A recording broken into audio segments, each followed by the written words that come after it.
खुलुमबाय आं सिबि रानि ब्रह्म नोंथांमोनखौ आंनि एसबि बड' निउज चेनेलाव गासैखौबो बरायबावनाय थाबाय नोंथांमोननि थाखाय आं गोदान मोनसे भिडिअ लानानै फैबावबाय अन्नानै भिडिअखौ जोबजासिम नायलांदो हाग्रा सिफायनानै हा दखल खालामनायनि मोनसे भिडिअआ समाज बिजोङाव भाइराल जादों गोबां सुबुंफोरा हाग्रा सिफायनानै हा दखल खालामनायखौ नुनो मोननाय जादों आरो हादान सिफायनाया क'क्राझार जिल्ला भारत भुटान सीमायाव गोदानै फोसावजानाय सिखोना जोहोलाव हायुङारि पार्कआव जादों होननानै गोसारदों बेखौ लानानै चिरां जिल्लानि DFO कुनजुन बसुमतारिया खेंफोरथि होदों हादान सिफायनानै हा आवग्रिनायनि भिडिअ भाइराल जानाया हल्टुगाव डिभिजननि सिङाव थानाय दलपानि दैमानि सेराव जादों होननानै फोरमायथिदों आरो बेखौ खौरां मोननायनि उनावनो थांनानै हादान सिफायग्रा सा 130खौ एरेस्ट खालामनाय जादों होननानैबो फोरमायथिदों हाग्रा रैखाथि होनायखौ लानानै DFO बिथाङा बुंथिदों दि चिराङावबो रैखाथि होनो थाखाय दिफां खुंग्रिं रेन्जनि सिङाव फुल फ्लेजेड अपारेशनेल खालामनाय जाबाय आरो पेट्रलिं खालामनो थाखाय जि गोनांथिफोर दं बेखौ होनाय जादों होननानै फोरमायथिदों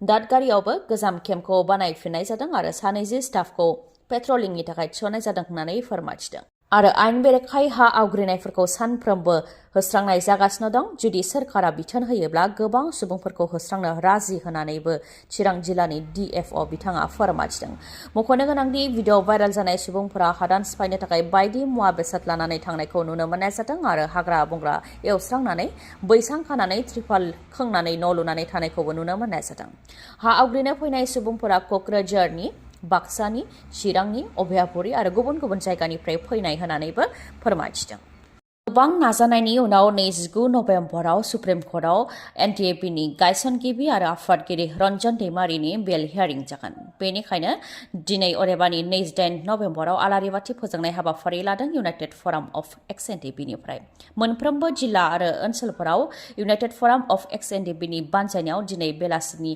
4 रिंगा समाव आलारि बाथि फोजोंनाय हाबाफारि लागोन आरो बे हाबाफारियाव जाहाथे गासैबो सुबुंफोरानो बाहागो लायो आरो रन्जन दैमारिनि थाखाय आरज गाबो बेनि थाखाय खावलायहरदों इउनाइटेड फराम अफ एक्स NTAPनिफ्राय बेल हियारिंनि फिथाइया जाहाथे मोजां जायो बेनि थाखाय आरज गाबनो थाखाय गासैखौबो खावलायदों इउनाइटेड फराम अफ एक्स NTAPनिफ्राय फोरमायथिनो गोनांदि रन्जन दैमारिनि बेल हियारिंआ थांनाय 20 नभेम्बरावनो जानो गोनांमोन नाथाय सुप्रिम कर्टनि चिफ जास्टिसआ सोलायनायनि जाहोनाव गोजाम चिफ जास्टिसनि गासैबो रुटिनफोरखौ सोलायनानै होदों जायनि थाखाय बिथांनि बेल हियारिंनि अक्ट'आबो फावसायनो गोनां जादोंमोन दा गोबां नाजानायनि उनाव बेल हियारिंनि गोदान अक्ट'खौ मोनफिननो हाबाय गाबोन अदेबानि 29 नभेम्बराव सुप्रिम कर्टआव रन्जन दैमारिनि बेल हियारिं जागोन आसामनि सासे इउटुबारखौ बुथारदों बेंगालुरुआव बुथारजानाय हालोदाव बोखांनो हादों सासे इउटुबारखौ 22 बोसोर बैसोनि इउटुबार माया गगैखौ थैनाय हालोदाव बोखांनो हादों बेंगालुरुनि इन्दिरानगर ओनसोलाव थानाय सार्भिस एपार्टमेन्टनि खथानि सिंनिफ्राय बोखांनो हादों 22 बोसोर बैसोनि आसामनि इउटुबार माया गगैनि गोथै देहाखौ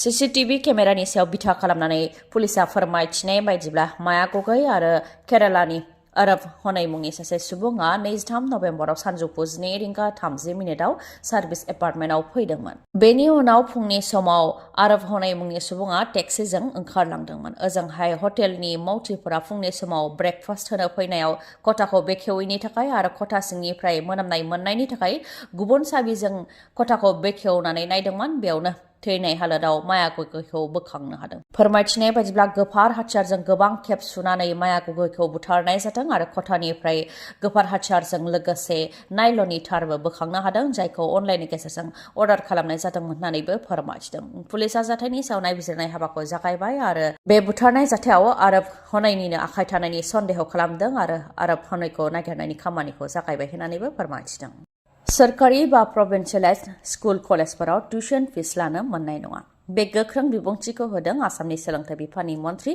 डक्टर रनज पेगु बिथाङा फोरमायथिदों दि माखासे सोरखारि बा प्रभिन्सियेलाइज फरायसालिफोराव टिउसन फिस लायो नाथाय बेबायदि लानो गनायथि गैया होननानै बुंथियो डक्टर रनज पेगुआ फरायसालिनि गेलेनाय कलेजनि डेभेलपमेन्ट गुबुन जौगानायनि थाखाय बा मेगाजिननि थाखाय कलेजनि खामानिफोरनि थाखाय फरायसाफोरनिफ्राय फिस लानो हायो नाथाय टिउसन फिसनि थाखाय रां लानो हाया मानोना फरायसाफोरनो टिउसन होनाय बा फरायसाफोरखौ फोरोंनायनि थाखाय सोरखारा फोरोंगिरिफोरनो रां होखायो बा दान बान्था होखायो होननानै बुंथियो बेनिखायनो सोरखारि बा प्रभिन्सियेलाइज स्कुल कलेजफोराव टिउसन फिस लानो मोना होननानै बुंथियो डक्टर रनज पेगुआ 11 बोसोर बैसोनि उन्दै हिनजावसा अदेबानि बर' हिनजावसाखौ जिनाहारि खालामनायनि दायाव क'क्राझार स्पेसियेल कर्टआ राय फोसावबाय।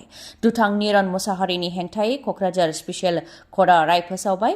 स्पेसियेल जाज जे कच बिथांनि बिजिरनायाव दुथां निरन मुसाहारिनि हेंथा 20 बोसोर जोबथेसालियाव थानायनि साजा फोसावनायजों लोगोसे 20,000 रांनि जुरिमाना फोनांबाय। थांनाय 2023 मायथाइनि 6 मार्चआवनो जिनाहारि खालामनाय जाथाय जादोंमोन। उन्दै गथ'साया गावनि लोगोफोरजों मैगं खानो थांदोंमोन। बे समावनो दुथां निरन मुसाहारिया मैगं होनो थाखाय लब दिन्थिनानै उन्दै हिनजावसाखौ लेंलांदोंमन। बेनि उनाव हाग्रायाव जिनाहारि खालामहैदोंमोन। बेनि उनावनो दुथां निरन मुसाहारिनि हेंथा गसर होनाय जादोंमोन। दा बिजिरनायनि उनाव 30 बोसोरनि निरन मुसाहारिनि सायाव राय फोसावबाय। 20 बोसोर जोबथेसालियाव थानायनि साजा फोसावनायजों लोगोसे 20,000 रांनि जुरिमाना फोनांबाय दुथांनि सायाव। आइजो माहारिया दासिमबो उदांस्रि मोनाखै। जों आइजो माहारिया दासिमबो उदाङै गिदिंथिंनो हाया। गावनि न'आव रैखाथि गैया, बायजोआवबो रैखाथि गैया आरो खामानि दामानि मावोब्ला बैयावबो आइजोफोरा रैखाथि गैयिखौ मोनदाङो। थिग बेबायदिनो जोबथेसालिनि सिङावनो आइजो मावथिनि सायाव आथोनारि अनागार खालामनायनि अजद। जोबथेसालिनि सुप्रिटेन्डेन्टनि हेंथा। जोबथेसालिनि आइजो वार्डेना अजदखौ होदों। धुबरी डिस्ट्रिक्ट जेलनि सुप्रिटेन्डेन्ट प्रशान्त राजबंशीनि हेंथा बे अजदखौ होदों। धुबरी सदर पुलिस थानायाव आइजोआ न्याय नागिरनानै अजदखौ होदों। आइजोआ फोरमायथिनाय बायदिब्ला जोबथेसालिनि सिङाव मोनसे हाबाफारि जादोंमोन जेराव नुजाथि फैनो थाखाय बा बाहागो लाफैनो थाखाय लेंहरनाय लेखायै नुजाथि हैदोंमोन। बेयावनो सुप्रिटेन्डेन्ट प्रशान्त राजबंशीजों लोगोसे जेलावनो मावग्रा कृष्णा बर्मन आरो केडि मजिबुर रेहमाना आथोनारि अनागार खालामदों होननानै फोरमायथिदों। बेनि अनगायैबो छुट्टियाव थाङोब्लाबो दान बान्थानि 50% सुप्रिटेन्डेन्टआ आदाय खालामो होननानैबो अजद होदों आरो बेफोरनि सायाव जाहाथे बिजिरनाय होयो बेनि थाखाय खावलायदों आइजोआ। बिजिरनाय नागिरनानै धुबरी सदर पुलिस थानायावबो गसर हैदों आइजोआ। रिपर्टनि बायदिब्ला जोबथेसालिनि सुप्रिटेन्डेन्ट प्रशान्त राजबंशीनि हेंथा गोबां अजद दंखायो। आइजोफोरनि सायाव गाज्रि नोजोर होनाय, आथोनारि अनागार खालामनाय बायदिनि हेंथा गोबां अजद दङ सुप्रिटेन्डेन्ट प्रशान्त राजबंशीनि हेंथायै। समाजनि मोनसे गेदेर खहा। 4 डक्टरजों लोगोसे सासे लेब टेकनिशियाना जायगायावनो जिउ खोमानो गोनां जादों आरो गुबुन सासे पिजि स्टुडेन्टआ गाज्रि जोखोम जानो गोनां जादों। उत्तर प्रदेशनि कनौज सिटियाव थानाय लखनौ आग्रा एक्सप्रेस वेयाव जादों गिख्रंथाव लामानि जाब्रबथाय। डक्टरफोरा गावसोरनि लोगोनि हाबायाव लखनौआव थांदोंमोन, नाथाय फैफिनबाय थानाय समावनो जोबोद गोख्रैथिजों खारनाय बिथांमोननि गारिया लामानि डिभाइडाराव सौख्रांदों। बेनि उनाव उल्था लामायाव गोग्लैहैदों। बेयावनो गुबुन गंसे ट्राकआ फैनानै बिथांमोननि गारिखौ सौख्रांफैदों, जायजों गारिया थेर बेथेर जानो गोनां जादों आरो बे जाथायाव 4 डक्टरफोरजों लोगोसे सासे लेब टेकनिशियाना जायगायावनो जिउ खोमानो गोनां जादों। नोंथांनि मेगनाव जेंना जादों नामा? जुदि जेंना जादोंब्ला आरो नोंथाङा मेगननि मोजां डक्टर नागिरदोंब्ला नोंथांनि थाखाय मोजां खौरां। बङाइगावनि आइ हस्पिटालाव फैगोन सिनियर आइ स्पेशलिस्ट डक्टर प्रबिन बसुमतारी। बिथाङा एम्स निउ दिल्लीनि बारग' एसआर आरपिसि आरो दिल्ली जिएनसिटिनि बारग' आइ कनसालटेन्ट। डक्टर प्रबिन बसुमतारीनि अनगायैबो मेगननि डक्टर आशराफुल आलम आरो डक्टर मेघाली शर्माखौबो बङाइगावनि आइ हस्पिटालाव नोंथांमोनहा मोननो हागोन। लोगोसेनो कम्पिउटार पेकनि गेजेरजों केटारेक्ट सार्जारि खालामनो हागोन, जेराव जेबो सानाय गैयालासे, सुथेनाय गैयालासे आरो गोख्रैनो गाहामाव फैफिननायखौ नोंथांमोनहा मोननो हागोन। आबुं थङा जाहैबाय बङाइगाव लवार आसाम हस्पिटालनि उल्था दिगाव बास स्टेन्डनि साखाथियाव।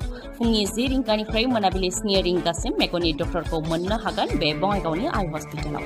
माबाफोर सुलुं लानो गोसो दंबावोबा नोंथांमोनहा 6900949900 बे नाम्बाराव खौरां लाहरनो हागोन। गोजोन्थों।